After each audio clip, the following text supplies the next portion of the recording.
Marly Bird, and this is video 5 of the Nordic knit pullover.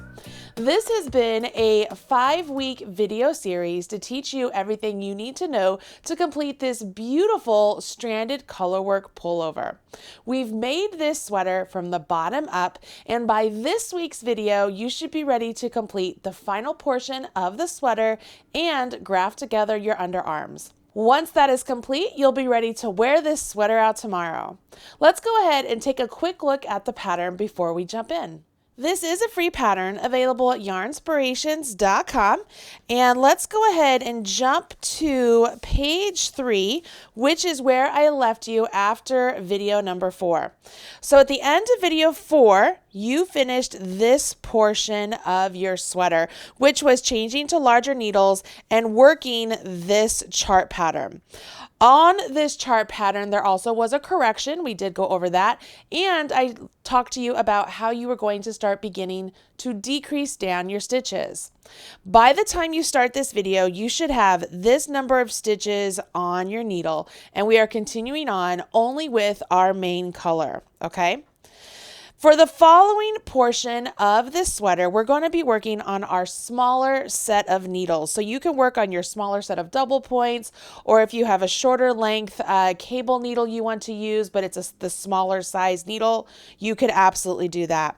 As we work on our smaller set of needles, we're going to begin decreasing even more. These are more rapid decreases.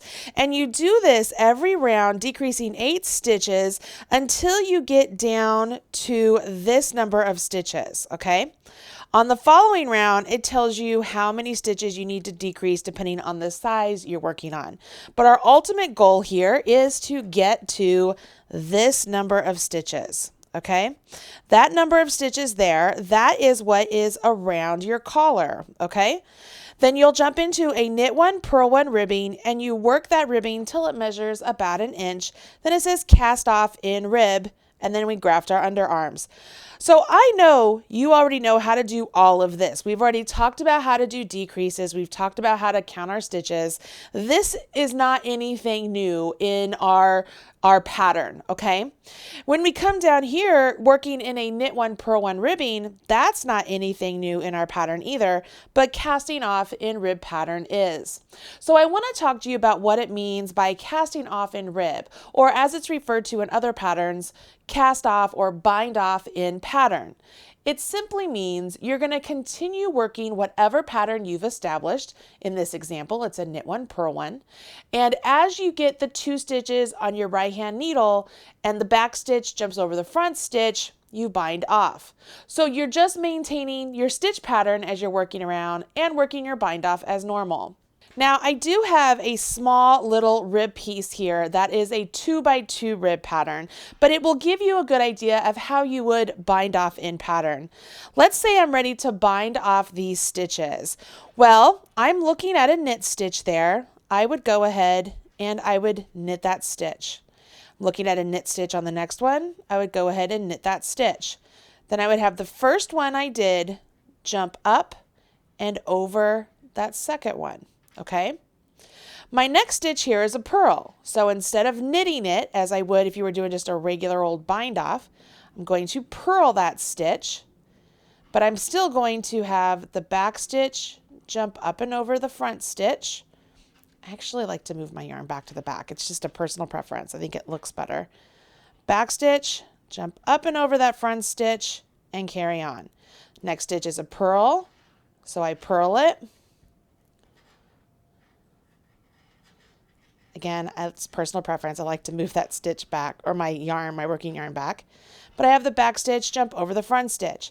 The only difference between working in pattern bind off or just a regular bind off is a regular bind off, we're just knitting all the stitches and binding them off as we go along. When we work in pattern, we continue in our established pattern of knit 1, purl 1, all the way around and bind off. Again, I do want to remind you this is a knit 2, purl 2, but it was to show you how all I would do is pay attention to what the stitch is on my needle and I knit it or purl it accordingly. Pretty easy stuff. Once you have that portion done, everything with your sweater is complete except grafting that underarm section. Remember when we put those stitches on holders? It's time to put those stitches now on some needles and do a Kitchener stitch. Hopefully you can see this well enough. This is the underarm portion of my very own sweater. And what I've done here is I've taken 2 double pointed needles and I've placed all of the stitches that I had on a holder from the body and the stitches I had on a holder from the sleeve, and I've placed them on my double points. I've left my scrap yarn in there just as a lifeline for right now, okay? What I want to do now is take a length of yarn in my main color and thread it onto a bent tip tapestry needle. Now, I do really like the steel or the metal tapestry needles, especially working with this yarn. I feel like it glides through the yarn much better than the plastic. And I'm going to start right down here with the needle that is on the body of my work. I'm going to go into this stitch as if to purl. And I'm going to pull my length of yarn through, making sure I leave myself a good enough size tail that I can go in and use this tail to act as a duplicate stitch if I need to later, but also to weave that in. Once I go in to purl that one, I'm going to go in as if to knit on the back one. Okay? So go in as if to knit on the back one. Now this back one, that is my yarn that was last attached, so it might get a little bit loose, but you can weave that in when we're all done. Now I've essentially joined my work and I'm ready to start the Kitchener stitch. So I'm going to come back to the front needle. I'm going to go in as if to knit and take that stitch off. And on the same needle, I'm going to go in as if to purl and leave that stitch on. On the back needle, I'm going to go in as if to purl on that first stitch and take it off. And then on the next stitch, I'm going to go in as if to knit and leave it on. Pull that through. Come to the front, I'm going to go in as if to knit and take it off. Go in as if to purl and leave it on. We work each needle independently. Back needle, I go in as if to purl and take it off, go in as if to knit on the next stitch on the back needle and leave it on. And then pull that through. Come back to the front, knit, take it off, purl, leave it on. Come back to the back.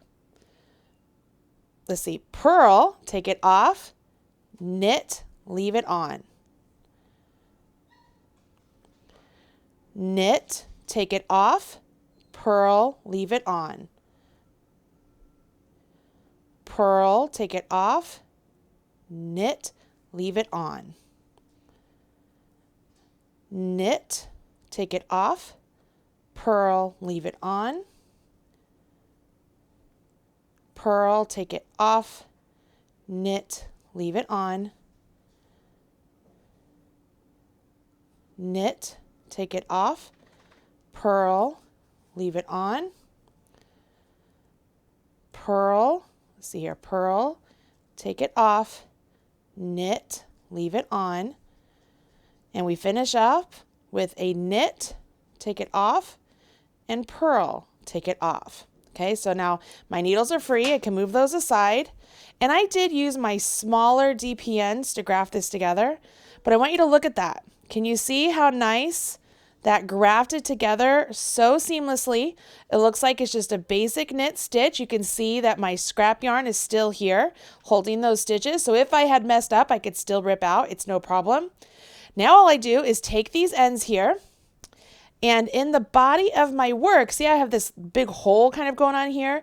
This is where I would begin to work sort of like a duplicate stitch to seam this all together and pull it together. So I am using my tail that's still attached as my grafting yarn, and I am going to continue to simulate grafting stitches and pulling this together just so that I don't get this really big hole. So I'm using my tail to keep this hole from getting very large at my underarm. And I'm just trying to follow a path of stitches and create my own generated path essentially. So that way I can really pull that hole together. And the hole is there. It's just a natural thing that happens from the stitches pulling from over here and over here. But you can see just like that's pulled together nice and neat. And if I wanted to, I could come up here and pull this just a little bit more. And I'm actually going to just pull that over here and simulate like that's a stitch. Yeah, I like that. And then I would just pop this down in to the inside of my sweater, and we call that good. So that would be that edge of my sweater. I would weave this side in, come over here to this side, and I would do the same thing with this tail and with the tail that's on the inside. Just make sure I close up that hole. Once that is all done, your sweater is good to go. The last thing for you to do is just weave in your tails on the inside of the sweater and put it on. Hopefully you like it at this point because it's done. I have to tell you, I am loving all of the finished sweaters I am seeing over on Instagram and on Facebook. It is absolutely delightful to see the success all of you are achieving with this sweater. If you make it a sweater, be sure to share with me on social media by tagging me. Use hashtag Marly Bird or hashtag Yarnspirations. That way I can see your beautiful work and smash your like button. I will talk to you again very soon. I'm Marly Bird. This is the Marly Bird YouTube channel. Thanks. Thanks so much for joining me on the Marly Bird YouTube channel. If you liked what you saw, don't forget to hit subscribe. I've put a link right over there, or you can watch a couple of the videos I've already selected for you right down there. If you want to follow me on social media, I've put my links right over there. You could have all Marly all the time.